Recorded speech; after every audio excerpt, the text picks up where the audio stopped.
دا د بچو تربیت د دې بعضو دا خیال دی زه ګورې خصوصا د مسافرو ته وایم او د زړه د کومې نه درته وایم چې ګورې بچي او ښځه صرف خوراک ته ضرورت نه لري که ستاسو دا مطلب وي چې زه غټه تنخوا علمه او دب کې خرچې لېږمه او ما کار وکړو نو تا ګوره هېڅ هم نه دي کړي دا خوراک د هغه خلک هم کوي کوم چې په خپلو ملکونو کې ناست دي او ډېر پکې داسې دي چې زموږ نه یې ښه خوراک کوي صرف قصه د خوراک نه ده قصه د مال نه ده قصه د دې نه ده چې ستا بچی په اسریکړو کې ګرځي قصه د دې نه ده چې سکوټر او موټر ورسره دی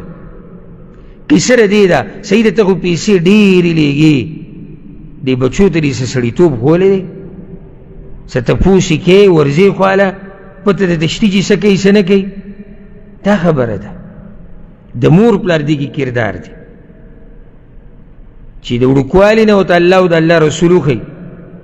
ها بیا نادرا داسې کېږي زه دا نه یم چې مور پلار وله صحیح تربیت وکړي یو دا ټول صحیح په هغې کې هم بیا یو نیم کوږ شي خو هغه نادرا کېږي کله ناکله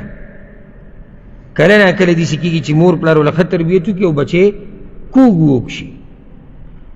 خو نور چې بچی کوږ وکېږي دې کې د مور پلار ډېر حده پورې لاس